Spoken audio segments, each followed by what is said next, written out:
ওদের কাজই এটা। ওরা নিজে, আমি তোমার প্রথম কথা বলি, যেটা মুখ্যমন্ত্রী বোম বাঁধার সার্টিফিকেট কাকে দিয়েছে, এটা আমি আলাদা করে আর বলবো না, এটা তোমরা বুঝে নাও।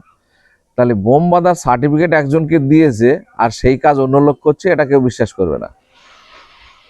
ভাঙড়ে বোমের সাপ্লাই করতে হচ্ছে, কে ওই বোমগুলো রাখছে? আমরা দাবি করেছি প্রশাসনের কাছে যে এটা প্রথমে উদ্ধার করা হোক, যে কারা বোমগুলো বাঁধছে, বেঁধে রাখছে কারা।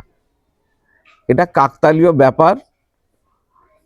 মানে আমি কালকেই বলছিলাম যে বাংলা যে সিরিয়াল হয় না টিভিতে, বাংলা সিরিয়াল, সেরকম একটা ব্যাপার। রোজ একটা করে বোম বেরোচ্ছে, আর বোমের খবর কে দিচ্ছে? তৃণমূলের নেতাকর্মীরা, আর পুলিশ এসে টুপ করে সেখান থেকে বোমটা উদ্ধার করছে। আর দোষারোপ হচ্ছে কি? আইএসএফ। তাহলে এদেরকে এই বোমের খবরটা কে দিচ্ছে? তাহলে এরা এই বোমের কাজের সঙ্গে যুক্ত না থাকলে খবর পায় না। আর ডেলি হচ্ছে এটা, এটা একটা চক্রান্ত। চক্রান্তটা কি? এই ধরনের চক্রান্তের মধ্য দিয়ে আইএসএফ এর কর্মী, নেতৃত্ব, সমর্থকদেরকে এই ধরনের কেসে ফাঁসিয়ে দিয়ে তাদেরকে নির্বাচনে যাতে মুভ না করতে পারে, তার জন্য একটা গভীর চক্রান্ত তৃণমূলের পক্ষ থেকে করা হয়েছে। এবং সেই চক্রান্তকে বাস্তবায়িত করার ক্ষেত্রে পুলিশের কিছু মদত থাকলেও থাকতে পারে।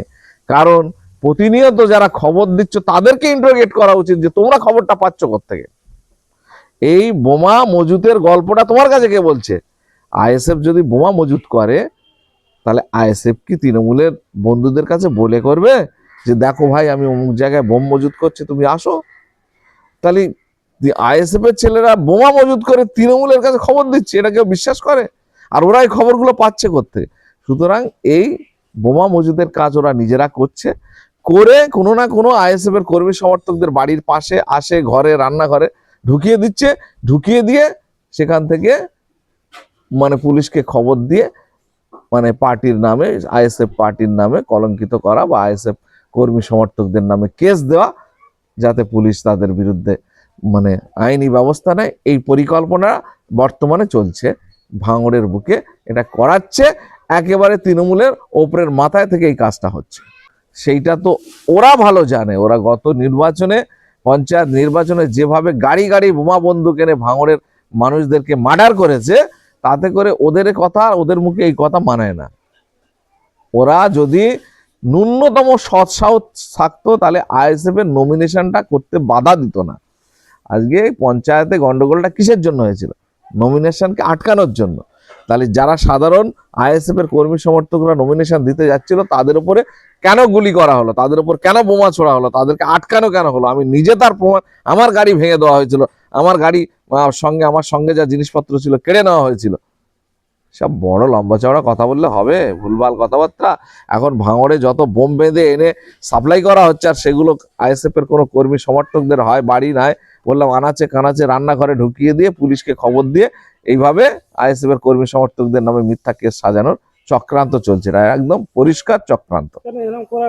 এরা এই নেতৃত্বরা যাতে আর না মুভমেন্ট না করতে পারে, এরা যাতে ভোটের ময়দানে না থাকতে পারে, এদের নামে কেস হয়ে গেলে এরা এখন অ্যারেস্ট হয়ে যাবে।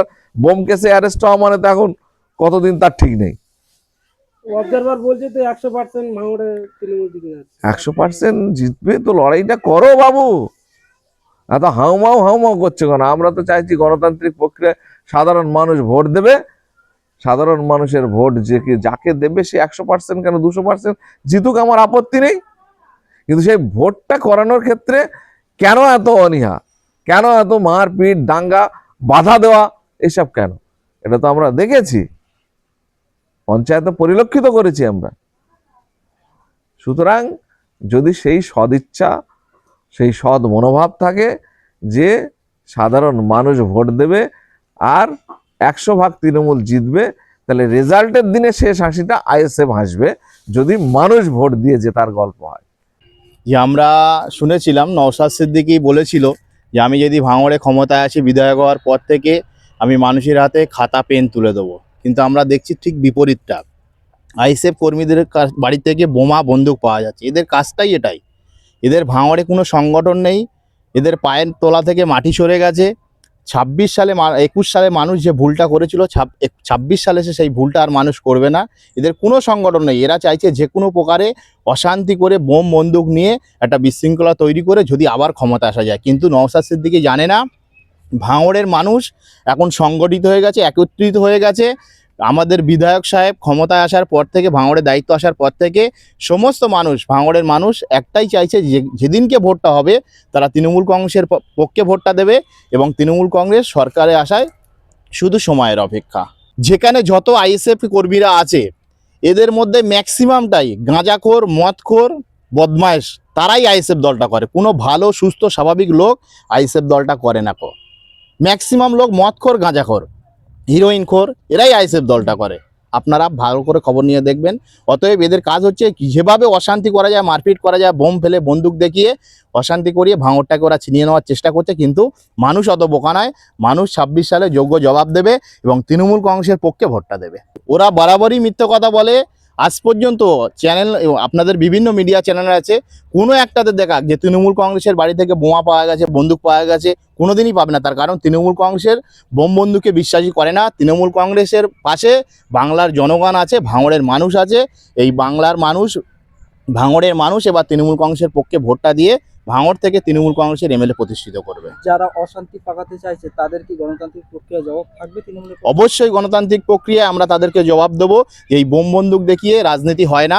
মানুষের মন অর্জন করতে হয়, মানুষকে ভালোবাসা দিতে হয়, মানুষকে কাছে ডাকতে হয়, যেটা আমাদের এমএলএ সাহেব শওকত মোল্লা মানুষের পাশে থাকে। দিনরাত 24 ঘন্টা উনি মানুষের হয়েই কাজ করে।